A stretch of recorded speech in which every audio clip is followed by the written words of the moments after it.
A new single from Clipse, titled So Be It, was released unexpectedly during Funkmaster Flex's set, creating a significant buzz in the streets.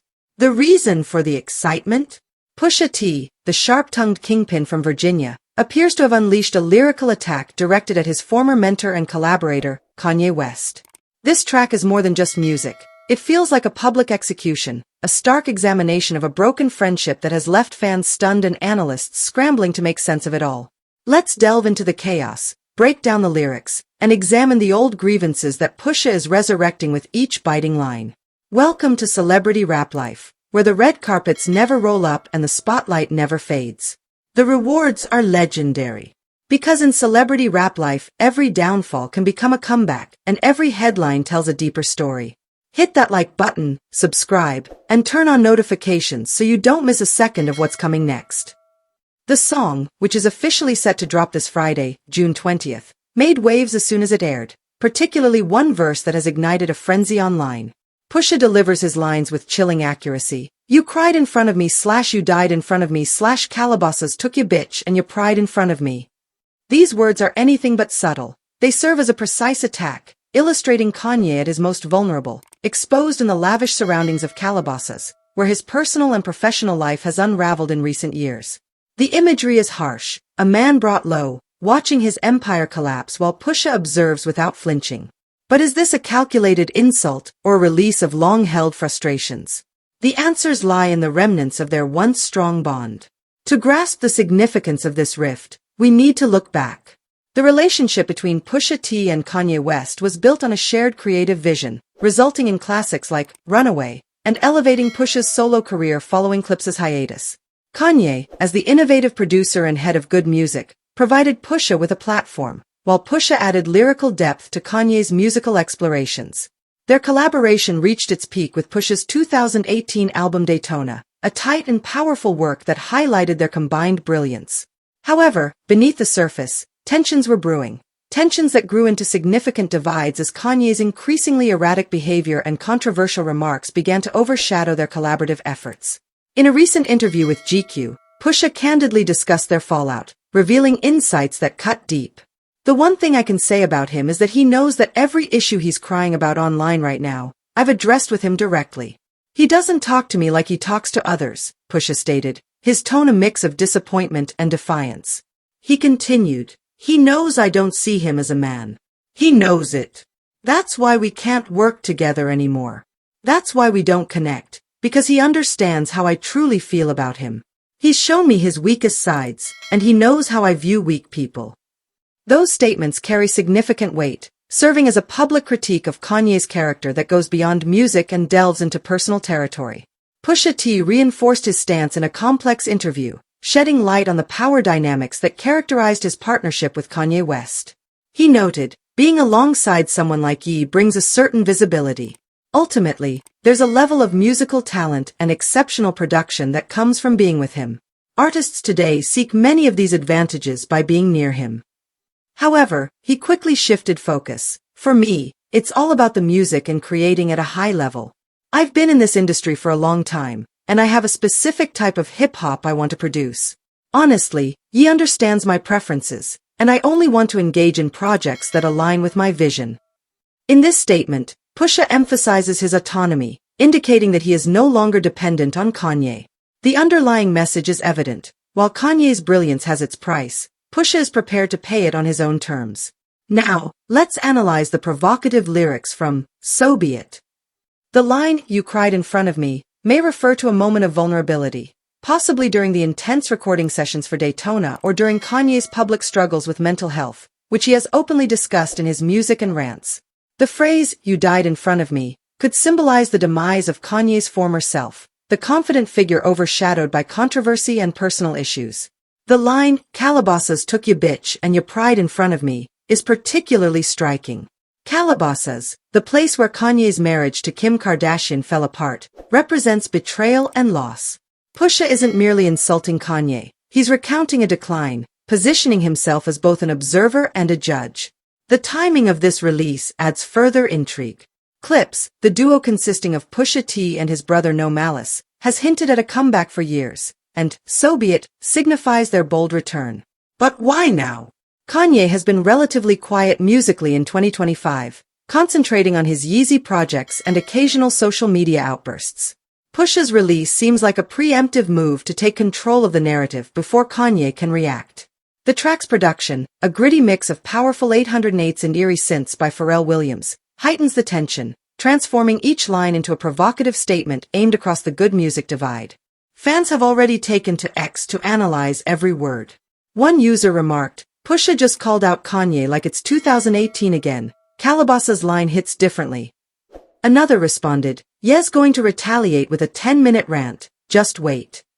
The mention of 2018 is significant. During that year, Pusha's Infrared from Daytona ignited a feud with Drake, but it was Kanye's involvement, or lack thereof, that led to speculation about a rift.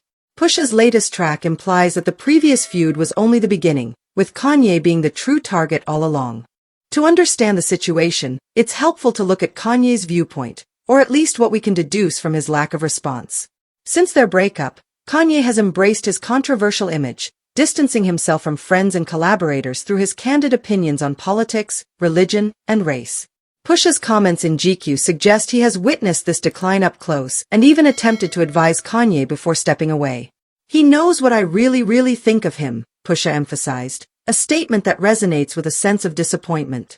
For Pusha, Kanye's perceived weakness may arise from his public outbursts, such as crying on stage, ranting on Instagram Live, or the notorious 2022 White House meeting that faced heavy backlash. However, Pusha has his own challenges. His career has seen ups and downs since Clipse's peak with Hell Hath No Fury in 2006. Kanye's good music deal provided a crucial boost, but Pusha's desire for artistic freedom often conflicted with Kanye's controlling approach. The lyrics of "So Be It" could represent Pusha reclaiming his independence, flipping the script on someone who once had significant influence over him. Additionally, No Malice, Pusha's brother and co-founder of Clipse, adds another layer. His return to music after years focused on gospel suggests a family coming together against a shared adversary. The cultural backdrop intensifies the situation. Hip-hop is known for rivalries, like Jay-Z versus Nas or 50 Cent versus Ja Rule, but this particular feud carries a distinct significance. Kanye's impact on contemporary rap is undeniable, from his innovative production to his role as a trendsetter. While Pusha may not be as commercially successful, he is respected for his lyrical skill and street credibility. Their conflict transcends personal issues. It represents a clash of legacies, with "So Be It" acting as Pusha's assertion of independence. The title itself conveys a sense of resignation, signaling his readiness to move on from their relationship. Examining the reference to Calabasas reveals more depth. Kanye's life there was often in the tabloids, his separation from Kim, custody disputes, and controversies surrounding Yeezy headquarters. Pusha's lyrics suggest he witnessed these events firsthand, possibly during late-night studio sessions or casual get-togethers. The term "bitch" might refer to Kim or symbolize Kanye's loss of domestic stability, while pride indicates his reduced status in the industry. It's a complex insult that intertwines personal grievances with public drama, leaving fans curious about what else Pusha observed. The production of "So Be It" also deserves attention. Pharrell, a longtime collaborator with Clipse, creates a sound that is both nostalgic and innovative. The track features a heavy bass line and unsettling synths that reflect its confrontational nature. This choice serves as a stark contrast to Kanye's grandiose style, opting for raw energy instead of polished sophistication. It reinforces Pusha's message: he is returning to his roots, free from Kanye's influence. Industry insiders are abuzz as well. A source affiliated with Good Music told Rolling Stone, Pusha has been eager to break away for years. This track signifies him burning that bridge.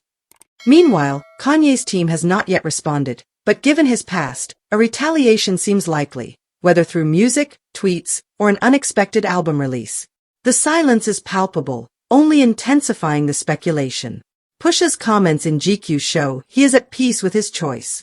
"He knows I don't see him as a man," he reiterates, a statement that has resonated with fans tired of Kanye's behavior. It's not merely about weakness, it's about accountability. Pusha suggests he confronted Kanye directly, only to be met with defensiveness or denial. This situation reflects broader tensions in hip-hop, where loyalty and betrayal often dictate relationships. Fan reactions have been intense. Social media posts range from, Pusha just ended Ye's career with that Calabasas line, to, Kanye's going to respond with a 40-track album, just wait. Memes of a crying Kanye alongside Pusha's serious expression are flooding timelines, while Clipse's streaming numbers are rising. The song's debut on Funkmaster Flex's show, known for highlighting major moments, only enhances its significance. What's next?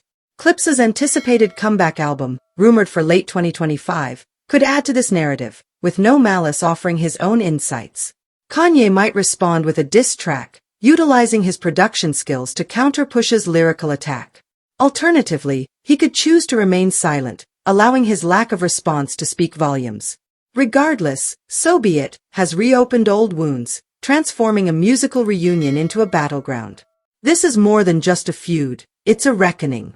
Pusha T's verses on So Be It reflect Kanye West's recent struggles, portraying a man who has lost his direction. For Pusha, it's an opportunity to reclaim his story and demonstrate his independence. For Kanye, it's a test of his legacy. As the hip-hop community observes, one thing is clear. The repercussions of this track will resonate well beyond its release on Friday, altering alliances and redefining rivalries in a world where every word can be a weapon. Stay tuned. This narrative is just beginning. This story is far from over, and the truth is still unfolding. I want to hear what you think. Drop your take in the comments. And if you don't want to miss the next twist, hit that like button, subscribe, and turn on notifications so you don't miss a second of what's coming next.